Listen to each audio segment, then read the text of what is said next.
Hello traders and investors. This tutorial will focus on the criteria for closing a trade.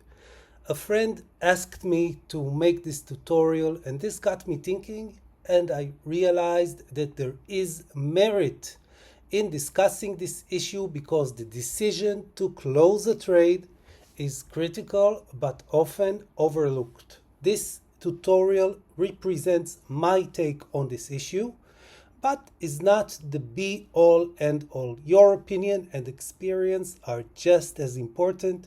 If you have anything to add, please put it in the comments so we could all benefit. This is a community channel, and without your comments, the job will only be half done. It's a common belief that the most crucial decision is when to open a trade. And once you're in the green, everything else is a breeze. But is this the case? Let me answer this question with a few questions. First question, who among you opened a trade and didn't take a profit while it was in the green and had the trade turn on you, forcing you to close the trade with little or no profit? Second question, who closed the trade too early because it appeared to be going against you, and after you closed the trade, it shot back up or down and you missed the big move? Third question, who closed the trade because it looked like the price was doing nothing, only to have the trade go your way a second after closing it? The sad truth is that it happened to you, it happened to me, and on some level it's unavoidable. This is the reality of our chosen profession. We must accept it and do our best to mitigate it. How? We do it by implementing rules and criteria that will guide our decision-making process and help us, first, to avoid loss, and second, to maximize profits.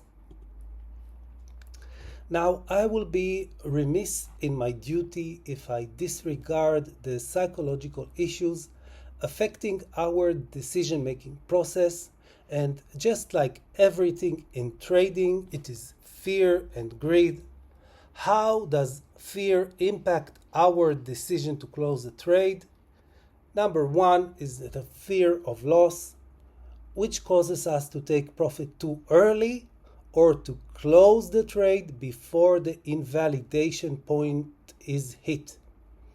Many traders quote the famous trader Jesse Livermore to justify closing a trade too early by saying, "No one ever went broke by taking a profit." But let me just remind you not to forget that your winners need to pay for your losers, and that is why you need to take profit on target. Fear of loss also causes traders to close their trades before their invalidation point is hit. Now, opening a trade and having it go against you is an awful feeling, because it immediately causes you as a trader to doubt your decision and to question your bias. But you need to trust yourself and ask yourself, is my analysis refuted? Because your stop loss should be at a point where if the price reaches it, it means your analysis was wrong. Until the price reaches that stop loss, you need to hold your course, okay? Greed is the other side of the coin, because believing in higher or lower targets is easy when a trade goes your way, and the allure of accumulating multiple X's on a single trade can be challenging to resist. Letting your profits ride is good. However, once you have a definite indication of a trend change, you mustn't hold on to your position. Impulsive trading. Exchanges put a lot of time and effort into making their user interface as smooth as and intuitive as possible. A slick user interface is not a problem, but the easier it is to open and close a trade, the higher the chances you will open or close a trade based on your emotional state instead of a rigid criteria. The exchanges know this, and this is why the prompt, "Are you sure?" will never make its way to trading apps. Exchanges encourage emotional imbalance in traders by posting frequent price updates. And pay attention, these notifications never state just the price of a given asset. It is always X fell below price Y or X broke through price Y. It is always meant to create an emotional trigger or an emotional response which will make you make an impulsive trading decision, a trading decision that you will ignore, and that a trade that will not be based on criteria is doomed to be a losing trade. Social media influence. Social media is also a double-edged sword. On the one hand, it offers the trader free access to first-class educational resources and analysis. However, the flip side is that it can encourage dependence and erode self-confidence. For example, what do you do when you open a short trade and your favorite influencer posts a long trade on the same instrument? Or the other way around. The reality is that social media is a jungle full of predators. Some influencers are well-intentioned, others not so much. Some influencers know what they are talking about, others not so much. Not to mention that there is always a chance that you misunderstood the context or the time frame of the social media post.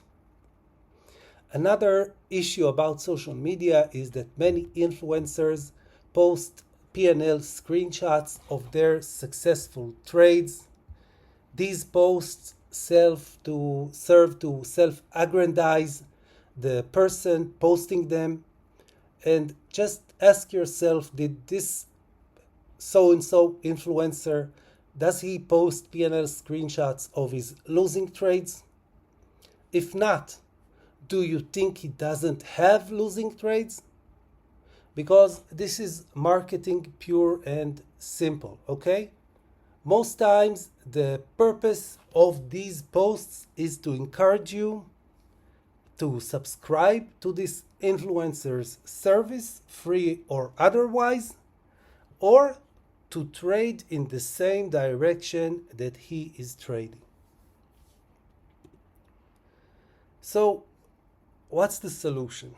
The solution is trade management. Okay, you need to implement a trade management system. Now, a trade includes the following stages. The first stage is the analysis. An analysis aims to determine bias and identify primary support and resistance levels. Next comes the setup. The setup consists of a level of entry, target, take profit levels, and an invalidation point. Couple all of these together and you have your risk to reward ratio. After that comes the execution. Now the execution is the most challenging part. Everything is easy until money is on the line. The secret to proper execution is turning the process into a mechanical one. Once you have decided on execution, set up the stop loss, and the take profits as limit orders and close the app. If you prefer to execute your take profits manually, set up the alarms on your TradingView app and don't worry about trading further, okay? You have to accept the possible loss as a certainty. In this business, you pay to play. If you keep looking at your P&L on your trading app, you will close the trade too early or too late, but certainly not on time. Now, uh, we will move on to practical charting. I will simply share a setup with you, or maybe two setups, and I will walk you through my way of thinking and my take profits, why I set the take profits where I set them, and how I determine the percentage of each take profit. Okay? Closing a trade, practical charting. First example is for a futures trade. Remember, a futures trade is usually, even if it's a swing trade, it's for a shorter term. It's not for months, maybe weeks, maybe a week, 2 weeks, or 3 weeks, because you are paying funding fees for the leverage that you take from the exchange. Now, I mentioned that a trade includes an analysis, a setup, and execution. The analysis, if you are watching my channel, you already know about the process of analysis and the trigger for this short trade, which was a touch of the trend line. I already shared it. I also shared with you my opinion that it is likely that Bitcoin will go as low as 55K. However, the target of this trade is the range low 60,500. In that, by then, most of this trade will be already closed. Now,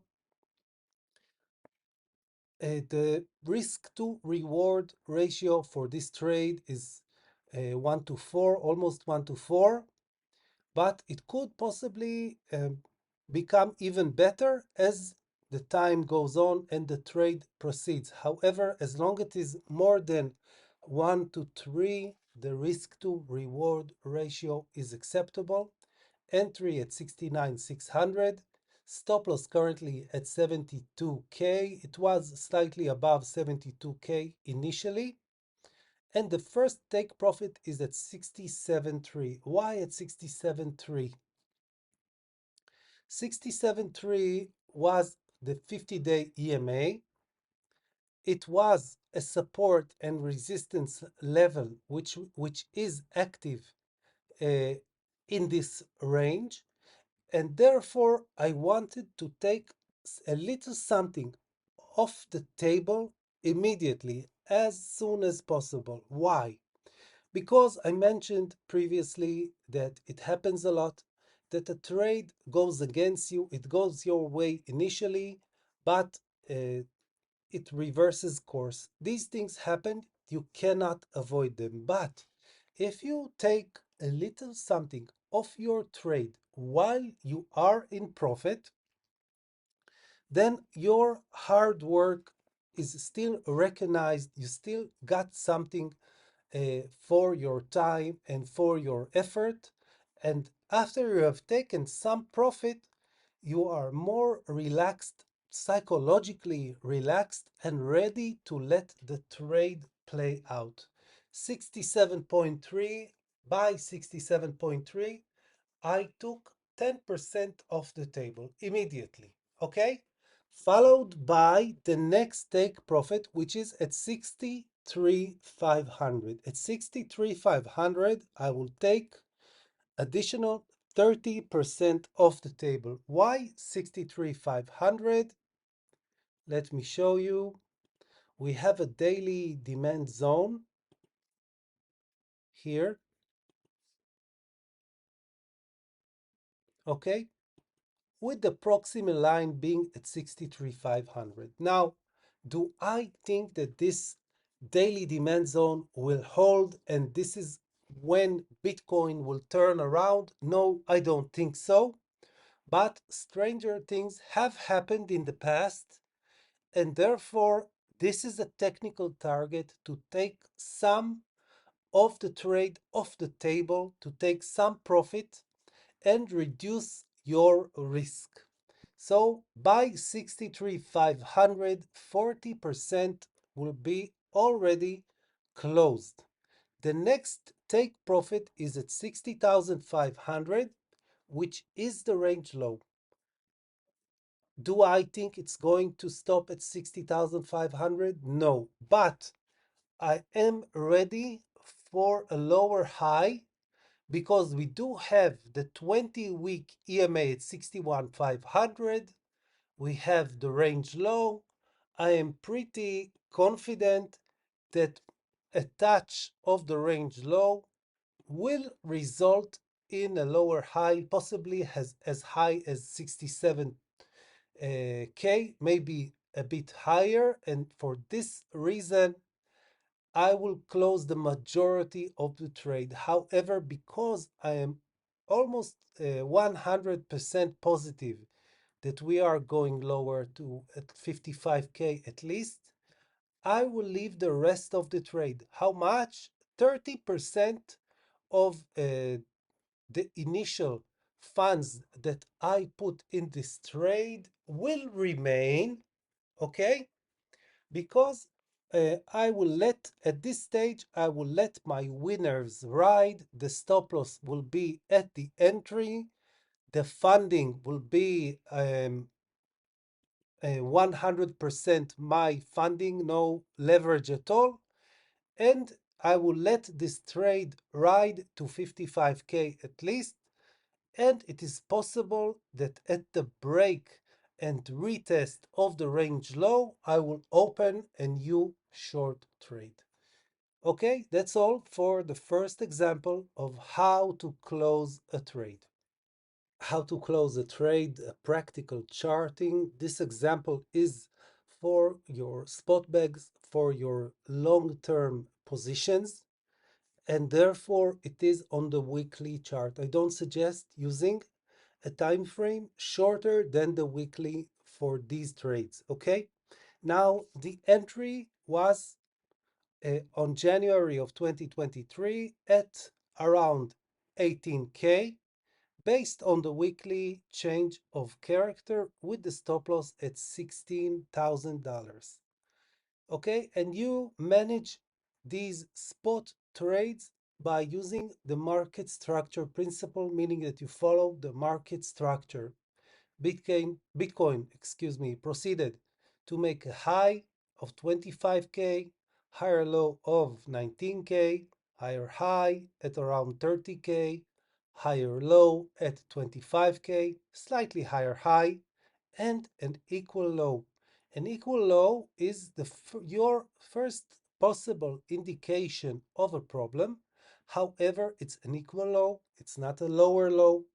We didn't get a lower high, and therefore it doesn't justify closing a trade. And indeed, we proceeded to make a higher high and a higher low, and this process culminated in the all-time high at 73,800.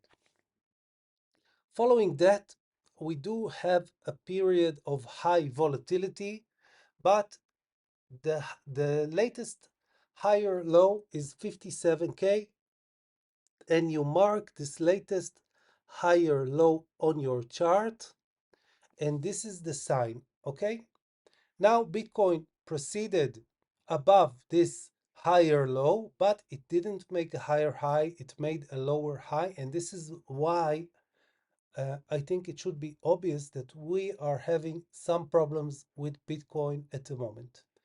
Regardless, as long as the previous higher low is holding, the market structure is intact. And if Bitcoin stays above 57K, then this trade will keep on, and there is no reason to close the trade. When will you close the trade? When the market structure will be lost. We already have the first indication by this lower high, but until Bitcoin closes a weekly candle below 57K, the market structure is still intact and this trade will keep running, okay?